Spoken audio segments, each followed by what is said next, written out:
Ladies and gentlemen, I'd like to introduce you to the product, Crepe Erase.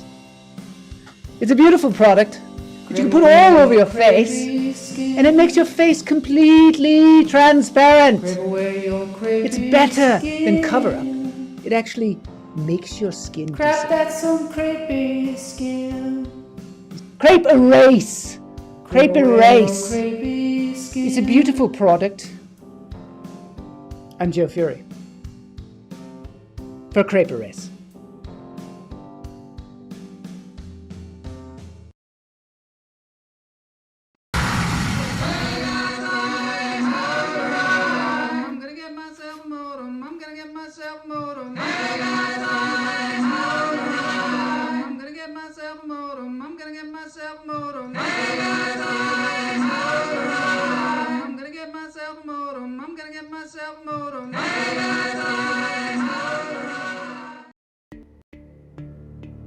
All right, here we are. I've got the shirt cam. Starting out with the shirt cam today. Got the Keep on Truckin' shirt on. It's looking pretty good. Let's get to me. Here's my face. I don't know. The cat scratched me in the arm. I don't know. Who knows? All kinds of things. Really loud music. Really cool background. Holy Ganell. Ganell is here. Camila Lopez is here. Crepe Erase. Yeah, we all probably need that eventually. I need it for my arm. I need some cat scratch erase, I think. Cool graphic. Isn't it cool? This is cool. It's like it's very appropriate today because today is a very glamorous show. We have Jay Paterson on remote down in Texas, Boca Chica, Texas. Also, I want to announce at the top of the show that this Thursday, Camila Lopez, Ginny Sykes, and I will be on the Rex Sykes show. Here's the little flyer thing here. Oh, there it is. Thursday, 3 p.m. Pacific. It's on the Facebook Los Angeles Tribune site. So I'll put a link somewhere, probably in the show notes. We're just going to be causing trouble, I think, with Rex. I hope he can handle it. Chuck Goldsmith is psyched me out. Psyched me out. Psyched about the show. Me too. I'm so psyched about the show. I've got some really interesting stuff that I am going to attempt to relate to y'all. We're gonna look at the we're gonna look at this. This is crazy. While I tell you about the show, this is a website that I found. It looks pretty innocuous so far. Pretty normal. It's just a green pattern, but it is, the website address is up above if you want to play with this. This is cool. It's gravity points. And while we breathe today, we're going to look at these gravity points. So you can plot a gravity point. I've plotted 2 of them. And then these particles, I mean, it's a little sperm-like, but they gravitate towards the bodies. And this is going to help us because we're going to be talking about space a little bit today with Jay Paterson. But first, let's breathe. I finally got Howard's joke that he's psyched about the show. I'm a little slow. And also Chuck's. The Sykes clan. In through the nose, out through the toes. We are now breathing. I'm breathing. Maybe I can get some blood to those brain cells. Let it go. Some drums again. Toddy, yes. Todd Lee, one of our longtime viewers, listeners, is somewhere in Portugal on a trail. We're going to have to talk about that later on. Maybe we can get them to do some kind of remote thing. I'm putting more gravity points. This gravity thing is crazy. So you can make larger points, and then they suck in more gravity. I'm sure some people really love this. Some people really hate it. Others think it looks like sperm. Billy Sykes from the Beatles, the one and only Billy Shears. Billy Sykes. Confused. Anyway, let's go back to the little golden area here. And we're going to take in another deep breath. In through the nose, out through the toes. That music is ominous. Let it go. Yeah, magnetism. Holy Cam, did you give Joel a haircut? I did get a bit of a trim. In through the nose, out through the toes. Welcome, cult of the hummingbird. Let's see if we can let go of all the crap that's going on in the world. I'm not even going to talk about it. We're going to go straight to Jay Paterson in Texas.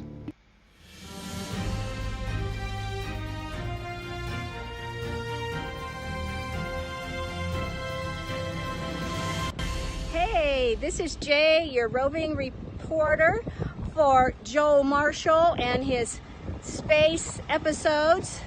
Can you see? I'm right by the spaceships down here at SpaceX, Stargate, Starbase, outside of Brownsville, Texas. We're actually awesome. in Boca Chica, and just wanted to send you this report. Everything is very cool, and there's people working here, and that's all that's happening. No rockets are going off today. So Jay sent us a report last week. She was down there near Boca Chica in Texas. Yeah, thanks for sending this, because you can see she has a sling on. She slipped on the tiles somewhere and landed on her arm, hurt her leg, yet still she is being our roving reporter. And you can see the rocket behind her there at SpaceX. So, yeah, where is she? Where is she? She's in SpaceX Boca Chica, Texas. Let's take a look at that because very interesting. Let's see. Here's Boca Chica. Mysterious music playing. We can actually zoom in there a little bit. Wait, let's just zoom out and take a look at, like, where is this in Texas? Apparently it's near the Mexican border, and it's out there, way out there on the edge, so they can launch those rockets up. And you know, they crash a lot of the rockets, so they got to have a lot of space. They also land the rockets. We have a Boca Chica here at Huntington Beach as well, just in case. I thought we were boycotting Texas. Yeah, it's a good point. There's some crazy shit going on in Texas, I'll tell you that. But we're just looking at this. So this is Boca Chica, and those are the rockets, the SpaceX rockets. This is just on Google Maps. And that's where she is. Wild. Which got me thinking, like, what is going on with SpaceX lately? And it turns out there's some really big stuff going on. But first, let's take a look at this, which is something that our roving reporter found out. She found out that what's happening is this launch site might not be so great because there are birds and animals there. And if they are having trouble, you know, with their rockets, and the rockets are smashing into the ground, according to The Guardian, this could be bad for the environment and for the animals. So let's take a look at this. This is an article in The Guardian, and what they're saying is that there might be a problem with this launch site, speaking of Texas and how we're boycotting them, because it's a wildlife refuge. Yeah. So reportedly, in 2018 at a press conference, Elon Musk said, "We've got a lot of land with nobody around, so if it blows up, it's cool." But apparently some of the debris is falling on the animals. There's a 1,000-acre park with sea turtles and shorebirds and, strangely enough, ocelots. And ocelots are like little cats. We love the cats around here. Neil says Texas sucks. I once sent Neil Guignil down to Texas to sell books, and he hated me for the rest of my life for that. There was some, you know, I don't know. I didn't send him down there, actually. Somebody just told me about this book sales thing where you could make a bunch of money in college, and he went down there, and he had to take cold showers and sell books. Yes, the Mexican government just decriminalized abortion. Okay. Road Trip, Texan Ladies. Stray Cats. Yeah, so the ocelots, we're worried about the ocelots. And then, so because of that, I have a little ocelot thing here that I want to show you because I love, we all love animals here. Let me see if I can get that for you. Let's see here. Ocelots. This is an ocelot kitten. Check him out. He's at the Oregon Zoo, of course. So, we might want to go to space. Today's episode is like, what do we want? Do we want to go to space? Is this something that we really want to do? Or is it going to sacrifice a lot of ocelots? Or is it maybe we should be taking care of our own planet and not worrying about going to space right now? Who knows? Let's see what. Here's Jay. She's yes, road trip. You can actually be really close to the rockets. Yeah, let's get down there, cause some trouble. I have a few people that would like to go to space. So it's interesting that you mentioned that because I'm like, what is SpaceX doing right now besides harassing ocelots? And it turns out they are sending some people to space who are just regular old people. I mean, a lot of them, there's 4 of them that they're sending. So there's a Netflix show. I just found out about this. There's a Netflix show where these people, it's like a reality show because Elon Musk decided, hey, I want to send some civilians to space. And, that's kind of the thing lately, sending civilians to space. So they had almost a contest. And they announced it at the Super Bowl last year. And they said, hey, we're going to send some people to space. Who wants to go? And a lot of people donated. And the great thing about it is they donated it to a charity, the money that people gave. It was a raffle. I don't quite understand how it worked. But it was a raffle. And they gave money to help cancer research for kids. So that's super cool, and we'll talk about that in a second. But these are the 4 people that they chose. Well, actually, one of them was not chosen. Somebody was chosen, and they gave it to his friend. So let's take a look at these people. I don't know. Let's see. Chuck says he has a few people that would like to go to space. Well, I think they missed out this time. Send the IRS inspectors and the auditors to space. And the lawyers, as Shakespeare would say. Yeah. Well, they're going into space, I think, actually from the NASA launch site. So I think maybe you miss it, but maybe I'm wrong. Many of those people were considered suicidal. So let's take a look at who those people are. Who would do this? Who would go to space? Well, these are them. Chris Sombroski, Cyan Proctor, Haley Arsenault, Jared Isaacman. Who are they? Let's find out. The mission is called Inspiration 4, set to blast off from NASA's Pad 39A at the Kennedy Space Center in Florida. So they're actually launching from Florida next week, weirdly enough. And they're sending them up in the capsule. This capsule has sent people to the space station before, so it's pretty tried and true. And they have a little dome on the top of it, which is really pretty interesting for them to look out. Elon Musk got the name of this capsule from a song. I think you can probably guess what it is. It's Puff the Magic Dragon. Makes you wonder if it's safe. But apparently it is, because they're sending Haley Arsenault up there. And Haley Arsenault is super cool because she is like 29 years old. But when she was like 10 years old, she had some really bad cancer. And they cured her. She had bone cancer. And they cured her at the St. Jude Children's Research Hospital.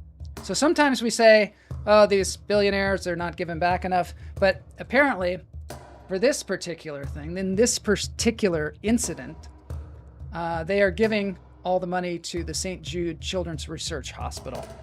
And they chose a cancer survivor, Haley Arsenault, who is now a physician's assistant at this hospital, and they're going to send her up in space. I hope it's safe. I hope it's safe. So she's going September 15th. I think it's a Wednesday, so I don't think we can do it live on the show. And then they're also sending a billionaire, because that's what they do. But this guy, I guess, funded a lot of this. He's funding cancer research. Name's billionaire Jared Isaacman.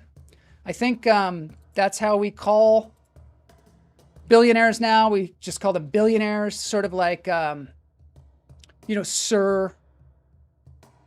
Sir Laurence Olivier. We call billionaire Jared Isaacman. It's like a royalty, I think. Who wants to be a billionaire? Anyway, who wants it? Jared Isaacman doesn't want to be it. He's going to donate all his money to space exploration. So there he is, looking out of the little bubble. He's peering out of the little bubble. And this is what it's going to be like in space. This is him just trying it out. But in space, well, I just want to look at the look on his face. He doesn't look super happy. Looks sort of like mildly amused, but he's not out there yet. And then this guy, Chris Sombroski, a native of Everett, Washington. This guy totally lucked out. He was a counselor at the space camp. I don't know if you've ever heard of space camp, but they send kids to space camp. I guess the bad kids that they want to send to space, they send them to space camp. They're like, get out of here, kid. Get yourself a job. Be an astronaut or something. So they send him to space camp. And Chris was a counselor there, weirdly enough. And there's always a space connection with all these people. They're not suicidal, Chuck. They are trying to live their best lives, okay? So stop giving them a hard time. Chris Sombroski, his friend actually won this lottery thing. And the friend said, I don't want to go to space. Get Chris to do it. He won't do it. He hates everything. Chris said, heck yeah, I'm going to do it. So there he is. He's got his t-shirt. That's the launch pad behind him. He's a lunatic. He's going to just dive in there. And then this is the other person, Dr. Cian Proctor. Cian? She is an educator. She's a teacher. She's really psyched. She's from Tempe, Arizona. Community college geosciences professor. So here's a little footage of them preparing.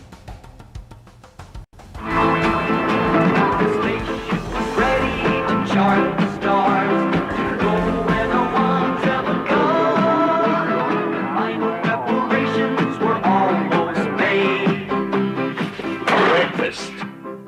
Lunch. I said lunch, not lunch!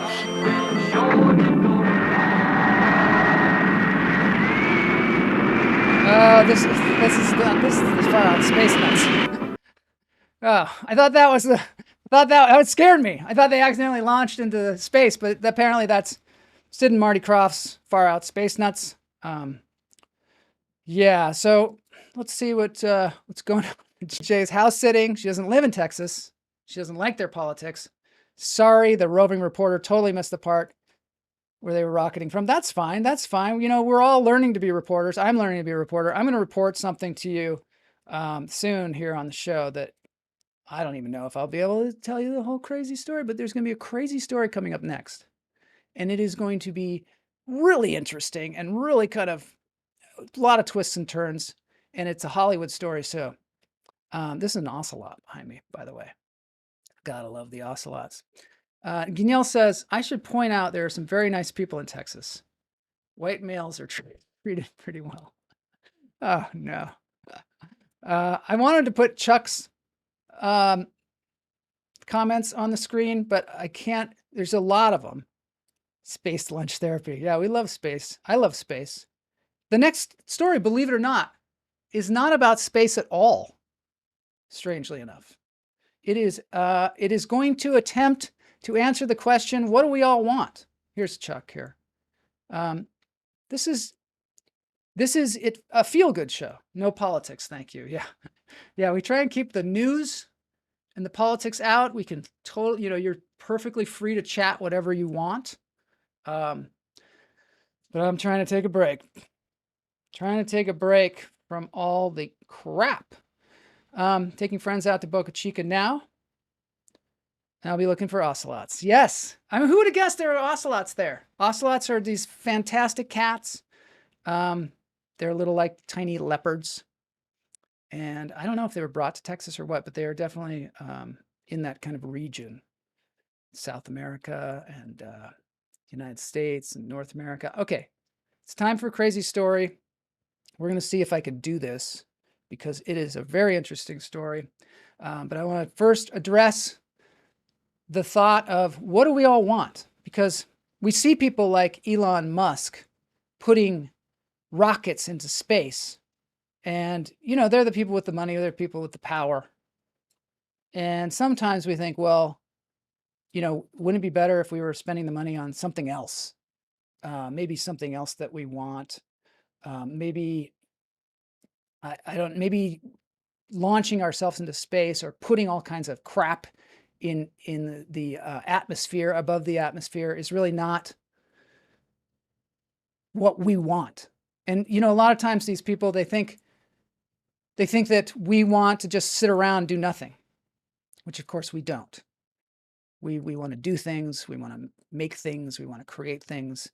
And perhaps, I don't know, maybe that's what Elon Musk is going for. But let's explore this a little bit in something I like to call crazy story.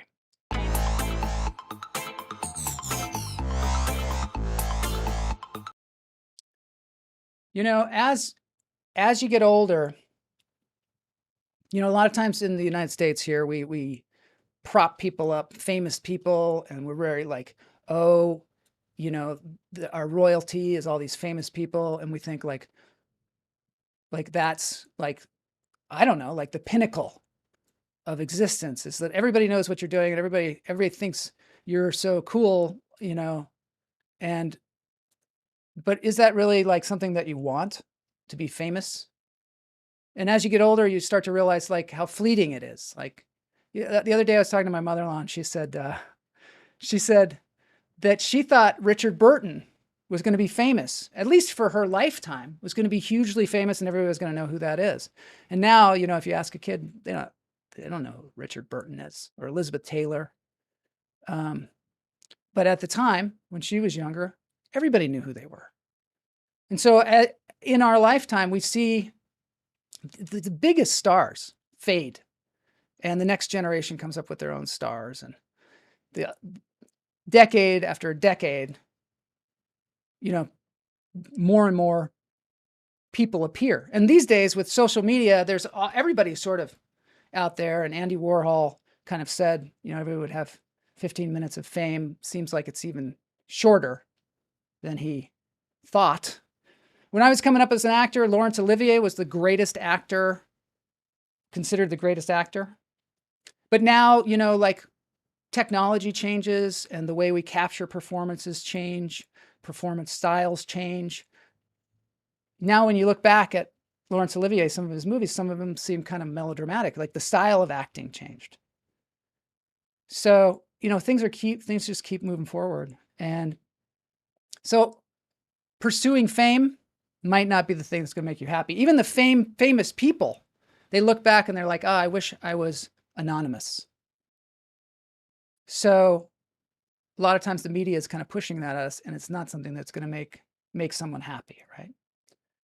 And there are, you know, when you do meet a famous people, when you meet a famous person, you say like, oh, they're really short or they're really tall. That's pretty much all you say. Or you say like they were really nice or they were just an asshole. But they're never kind of like, I met Jude Law and he was okay. It's never that. It's like one or the other. I met Jude Law one time and I remarked on how big his head was. It seemed like he had a really gigantic head. I don't know if any of you had now your career can be ruined by one wrong word. It's a good point, Jay. So true. We're so like careful. So careful as you subliminally preface for Thursday's psych show. Yeah. Can we have an ocelot? So why am I talking about this?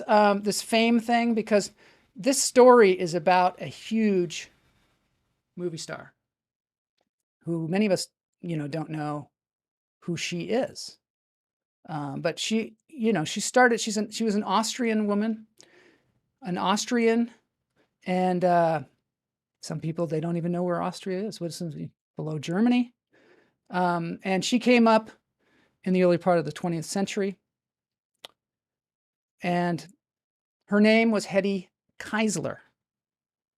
She's very bright, this woman. She was so bright and very promising. And her dad, she would walk around with her dad, and they would talk about how things are made. So they'd look at things like the trolley going by, and they would talk about like how they're made. And the dad, would go into real depth about this. And she was a super interested person, very interested in science. And as she got older, though, she got more and more beautiful. And as she got more and more beautiful, people started to look at her for that, not for her mind, but for her beauty. And she started, photographers started wanting to take her picture, and she started posing for them. And back then it was kind of popular in Austria to even take nude pictures. So she took nude pictures, and then she did some movies. And then one of the movies that she did, they kind of exploited her. She was young, and she was really comfortable with her body. So she did some nude things in the movie, and she didn't know that they were going to be totally sexualized. She thought she was really far away. The cameras were really far away, but in the movie they kind of zoomed in on her. And then they had a scene where she was kind of alone, and she didn't know what it was about, the scene was about. But in the movie, they made it like she was having a sexual experience by herself. And so controversial that the Pope and Hitler, who was coming to rise at the time, banned it. Some say Hitler might have banned it because Hedy was Jewish. So this was the rise of the Nazis going on. And then she just got married. She married this guy who was like the Henry Ford of Austria. So he was very much into manufacturing. And it turns out he was manufacturing some of the war instruments of war for Hitler, even though this guy was Jewish as well. And he became very jealous because of this movie that she did, this movie called Ecstasy, which was very famous and very infamous, I guess, at the time. And so he became jealous. The relationship wasn't going so well. And so she decided, hey, I got to get out of here, which was a really good idea at the time, as you can imagine. And so she left. And the way she left is so interesting because, she was really interested in chemistry and all these things. And so she decided, I'm going to have tea with the maid. And so she had tea with the maid, and she put sleeping potion in the tea, and she switched it with the maid. And the maid drank the tea and fell asleep. So what Hedy did is she took the maid costume, she dressed up like the maid, and she escaped dressed like a maid to London. So Hedy gets to London, and it turns out, so here she is in London. She's just kind of on her own. And it turns out, that Louis B. Mayer was there. And Louis B. Mayer, of course, was a huge movie producer, Metro-Goldwyn Mayer. And he was actually looking for young starlets, mostly people escaping from Germany. And so here was this she was stunning by this time, young woman. And he tried to get her to be a movie star. And she wanted to be a movie star, but he said to her, you know what, but you can't do any of that naked stuff. And I guess she didn't like to be told what to do. So she just told him, no, forget it. So then later she thought, maybe I should have taken that opportunity. So she got herself on this cruise ship where Louis B. Mayer was, this sounds like I'm making this up. It's so incredible. Louis B. Mayer was going back to Hollywood. So she got on that cruise ship, and there were all these like famous people on there, like, I don't know, Errol Flynn, maybe. Louis B. Mayer's there, she sees him again, she walks in the room and, everybody drops their forks. And it was just so incredibly stunning. But she didn't know she was stunning, apparently, because she said that her parents wanted a boy and they were kind of disappointed. But they did see that she was so ingenious. Like when she was 5 years old, her father gave her a music box. And she took it apart and put it back together again. And the same thing happened to me when I was a kid. My parents gave me a watch, and you could see all the gears in there. There was a little window where you could see the gears. And just like Hedy, I took it apart. I couldn't put it back together again. Yeah, so she was a genius. I was like maybe a half genius. Maybe a genius, I don't know. But anyway, she was a genius. So she more was, into her intellect and really into science and that stuff. But people were just like, she's so beautiful. So again, Louis B. Mayer said, you got to come and be a movie star. So she came to Hollywood. So here she is in Hollywood. And she's with Louis B. Mayer, who is, perhaps a half-wit. So she's there with Louis B. Mayer, and back then they had the studio system. So you basically would be owned by the studio, or they'd pay you. So they paid her like $500 a week, which was like a ton. Maybe it was $500 a month. I don't know. I don't quite have the statistics on that, but they paid her a pretty good sum. But they didn't really do that much with her because they kind of would develop these stars.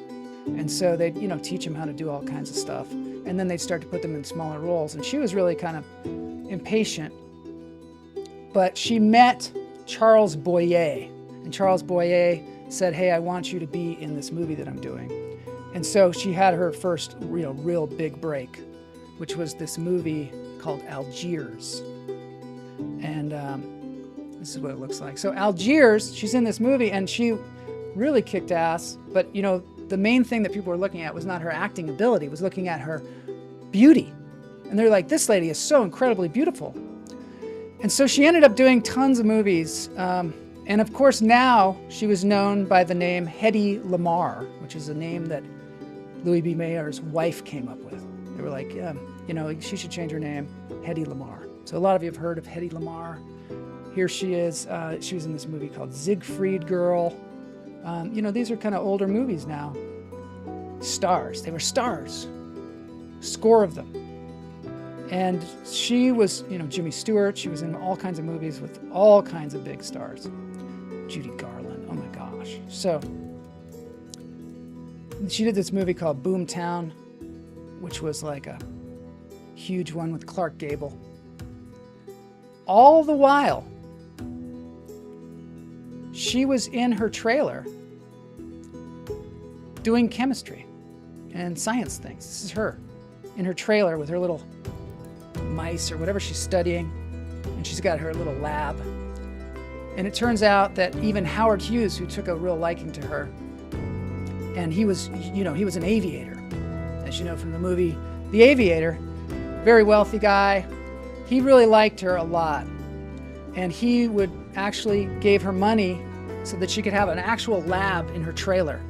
And she was doing all kinds of things. One of the things that she did, because now World War II was like full on happening, World War II, and the first thing that she kind of came up with was a tablet that you could put in water that would turn the water into Coca-Cola. So that was one thing that she did.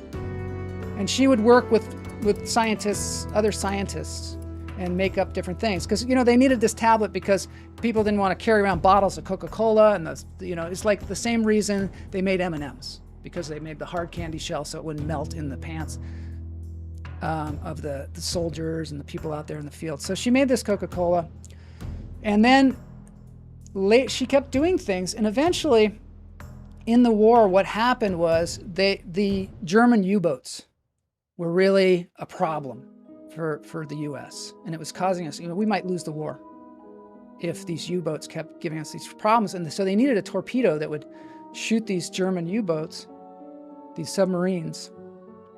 And we were having a real problem with that because they were too quick to get out of the way. And so she thought, so here's Hedy Lamarr. She thinks, she's doing her like acting.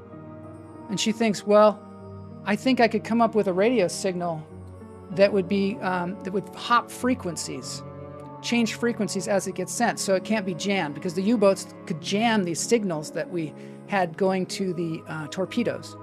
So we had these signals to guide the torpedo as it went, because it would have to change direction while it was going to the U-boats if it was really going to hit one. And they kept jamming them, so we couldn't do it. So she came up with this thing that's called frequency hopping. And it's basically, you know, you send a signal and it goes on on a frequency. But she thought, hey, why don't we just keep changing frequencies, and the torpedo will know what the frequencies are and the ship will know what the frequencies are, but nobody else will know what they are, so they'll only be able to jam like a small portion of the signal. And it's kind of ingenious. And she made this up with this guy that she was with at the time, who was also a scientist. I mean, no, who was not a scientist, he was a musician. Yeah, so she had this boyfriend, George Antheil, and I don't know whether, and George Antheil, I don't know whether he was they said he was just like the bad boy of music. He would, when he sat down at the piano, he would put a revolver on the piano and then play. And he was just a really interesting guy and kind of a genius. So the two of them came up with this frequency jamming, and they made a patent, weirdly enough. They made a patent. They said, this is what it is. This is how it works. And they based it on this thing called the Magic Box, which is a remote control. Way back in the day, it was one of the first remote controls that actually had a dial, like in a phone. It was called the Magic Box. And it also used frequencies. And so they came up with this thing. They came up with a patent. They gave it to the United States military. And the military was like, oh, yeah, maybe we'll do something with that. And then they heard nothing about it for many, many, many, many years, many decades. And she went on with her acting career and never heard anything about it. The war was over. There's a great movie about this. It's called Bombshell. I invite you to check it out, because then what happens is, this is my thesis, I guess, about this, is that sometimes I think, you know, what is it? Okay, so we're going back to the idea of like, what is it that we want? What do we want? And I think a lot of us, you know, it's not fame, it's fortune, of course. Fame and fortune are great because it facilitates you doing, you know, what you want to do. But it's more of like a tool. It's not like something to want. But I think really and maybe I'm wrong, maybe in the chat room, I'm going to look at the chat room here. I've been kind of trying to stay on topic here. But what I think people want is, I think that people really want to be recognized for who they are and I think you just want people to see you as you see yourself. I think the worst thing you can do to anyone is not to see them as they want to be seen. I don't know if people out there have that same experience where you're like, you know, you just feel like people aren't getting it. I like what Kamala says, human being wants purpose. Yeah, I like that. Turned it off when the name came up. So yeah, okay, yeah, people want purpose. People want purpose. I also think they want to manifest themselves as they see themselves, as they truly see themselves. And I think one of the things with Hedy Lamarr was she saw herself one way. She saw herself as a great actress. She saw herself as a genius inventor. And everybody just saw her as a beautiful thing, you know? What a beautiful woman. And there's a clip, and I can't show it here because I don't have permission to show it, but there's a clip of her, and she's on a talk show. And she comes out, and she is just so, you know, they're so enamored with her beauty that she is just like, you know, it's almost like they don't even see her. It's Merv Griffin. I think it's the first episode of the Merv Griffin show, if you Google it. And Woody Allen is there, like co-hosting with him. And they're sitting there at the desk, and then there's her, and then she's there, And she comes out in this dress, and it's, kind of well into her career. Maybe it's on the downside. And they just are falling all over themselves about how beautiful she is. And I think it's very uncomfortable for her. And she doesn't really know what to do. And so she's talking to them, trying to, kind of maintain. And they just keep falling all over themselves. And I feel like that's probably what happened to her most of her life. And so she actually later on in life, because that, was told to her that was her value, she did a lot of plastic surgery trying to keep that beauty, and eventually lost the fight and kind of went into hiding. So I think it's something, it's a lesson, really. I'm waiting for the porpoise for a long time. Jay says we just want to be appreciated and have a purpose. Yeah, I think, when we give people awards, we say we're recognizing them. We're giving them recognition for what they do. That's it, for what they do, not for how they look. One of the things she said is that she said, you beautiful eyes and a perfectly shaped nose is just, what is that? That's not really anything. That's not something that I created or did or anything. So that's not really a person's worth. They want to be recognized for what they do. Yeah, I think that's totally true. She says this. So this is one of the quotes that she had. She said, give the world the best you have, and you might be kicked in the teeth, but give your best to the world anyway. And I thought that was, obviously somebody who's been through a lot of pain. But another thing she said is, when things don't come easily, figure out why, then do something about it. And if people walk over you, then don't let them.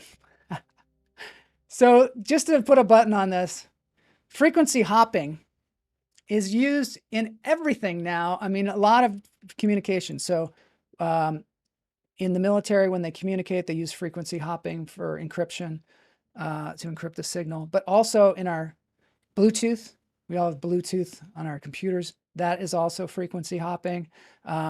Cell phones, also frequency hopping. Turns out that patent was for something that ended up being worth $33 billion. And she never got a nickel. And the reason, she had the patent, but they said that they had to use it.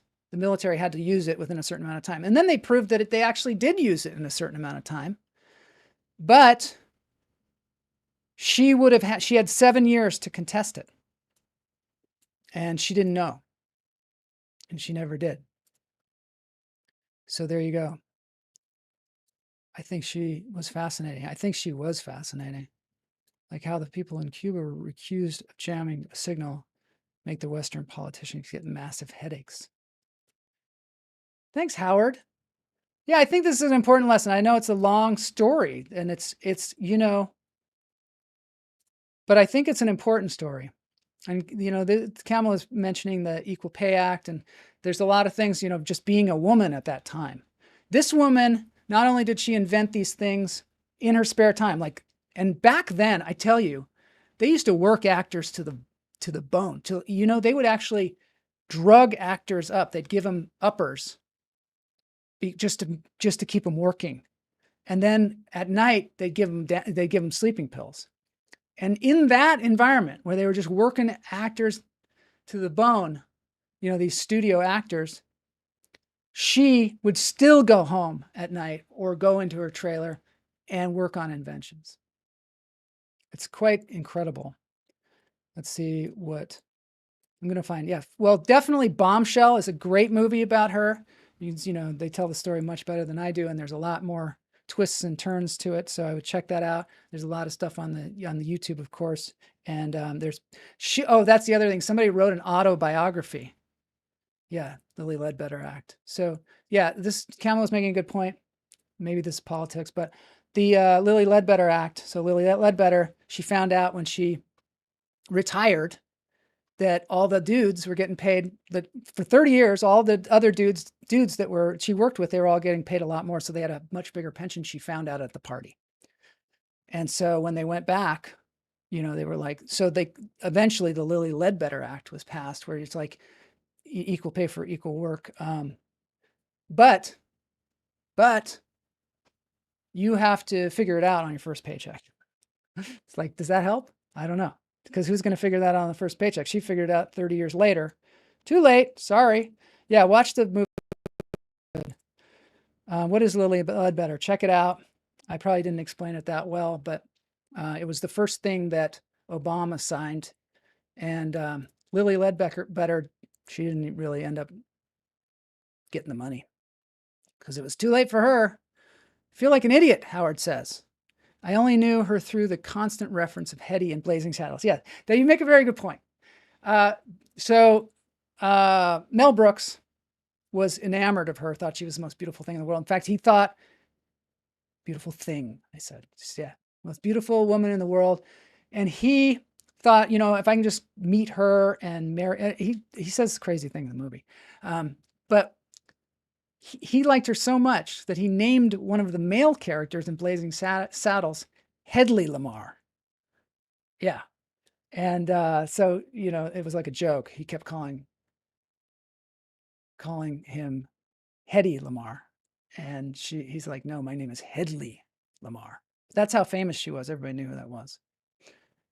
Anyway, I'm moving on. This has been a crazy Hollywood story. Hopefully it's been inspirational and spine-tingling.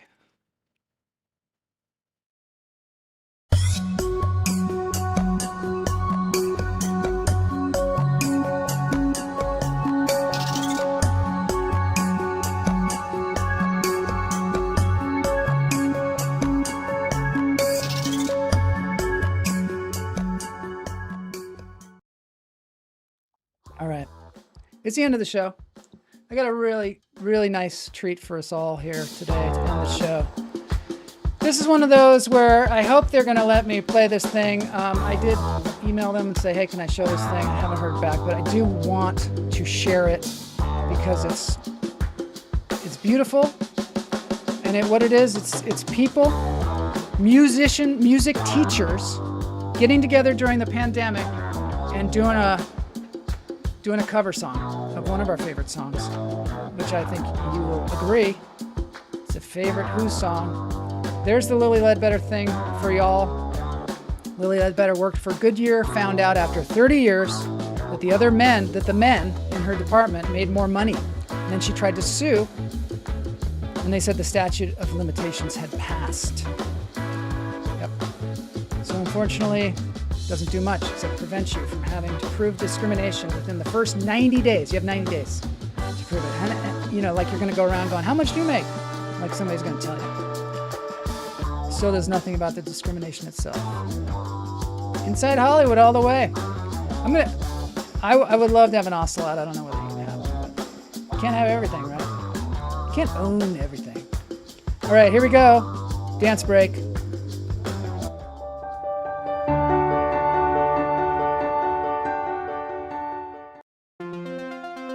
Hotel. I like it. Jay's gonna be at the Haunted Hotel. Okay, here they are. This is so awesome. I'm gonna try and miniaturize myself. I love the song, Baba O'Reilly. Of course, I know it as Teenage Wasteland.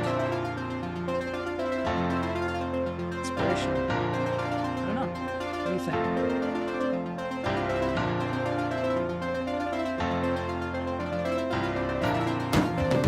This is from Jam School. Go to their YouTube channel and just subscribe and just like the crap out of it. Music teachers connecting during COVID.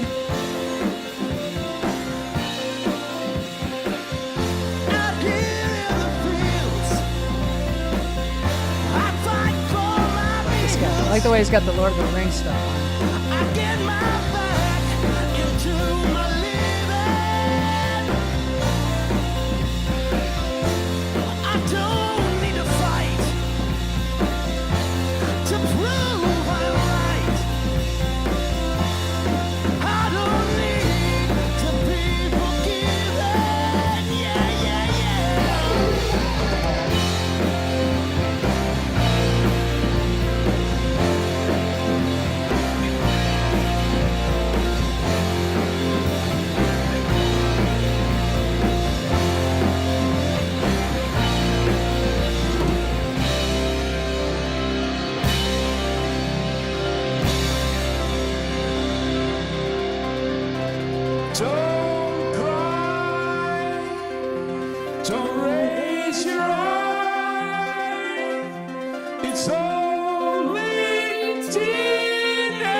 Wow, Danielle, you jammed it. That's great. Timing.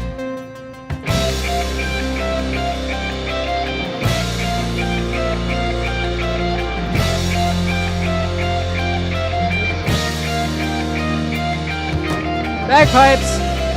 Bagpipes coming your way.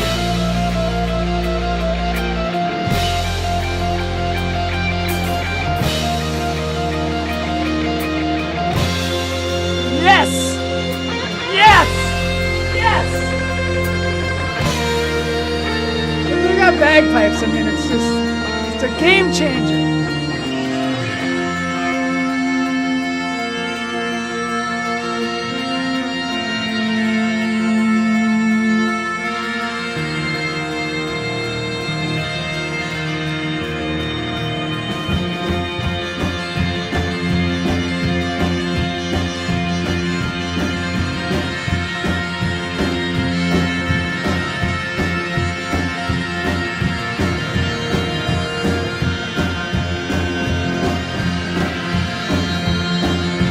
All right, thank you for joining me here on this Tuesday. Some crazy stories. Thank you, Jay Paterson. Thank you, everybody, for being here. This has been Lunch Therapy. Tuesday, 282.